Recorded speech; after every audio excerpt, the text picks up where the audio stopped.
clinical psychologist. Mungkin boleh terangkan Iman, apa tugas Iman, apa kena buat apa? Okay, mungkin saya boleh clearkan confusion macam tadi Hanif tanya kan. So apa PhD, lepas tu nak panggil doktor ke, panggil apa ke kan.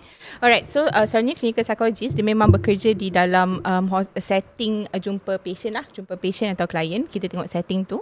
So untuk kalau dekat hospital yang doktor tu diorang kena medical doctor. So sebenarnya kalau kat hospital kita ada 3, counselor, clinical psychologist atau psychiatrist. So psychiatrist ni yang MO lah, kiranya macam nak kena sambung jadi doktor, buat doktor 5 tahun, lepas tu HO, lepas tu buat specialist, belajar jadi MO, buat specialist, yang tu doktor lah. So kiranya tu pakar psychiatric. So saya adalah dalam bidang psikologi, so sama juga. So psikologi ni dia banyak bidang. Kan dia ada IO lah, dia ada psikologi klinikal. So klinikal ni dia banyak jumpa patient yang ada disorder. Kiranya macam depression, bipolar. So memang yang dah kita go kepada intervention lah.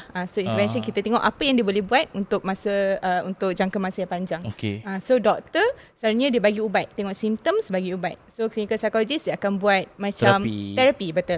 So maksudnya bersembang lah saya cakap. Oh, bersembang ada apa? Tapi penting sebab kita faham podcast ni adalah orang yang tengok adalah orang awam. Betul. Sebab aku boleh faham, sebab aku dalam background psikologi. So aku faham korang dua mungkin tak faham sangat benda-benda teknikal. Contoh dia tak faham. Faham kan? Tapi kau tak faham kan? Kurang Aku dah dia aku macam ni tadi. Dia tak macam faham. tadi. Aku dia Anwar tak faham ni. Dia explain. So basically Iman punya field adalah clinical psychology. So macam ni contoh kita faham yang merawat orang yang ada mental illness ni selalunya kita ataupun mental disorder lah kan. Betul. Ada 2 selalunya ataupun 3 lah kan, kaunselor lah. Tapi kaunselor dia kena make sure ada medication kan, betul?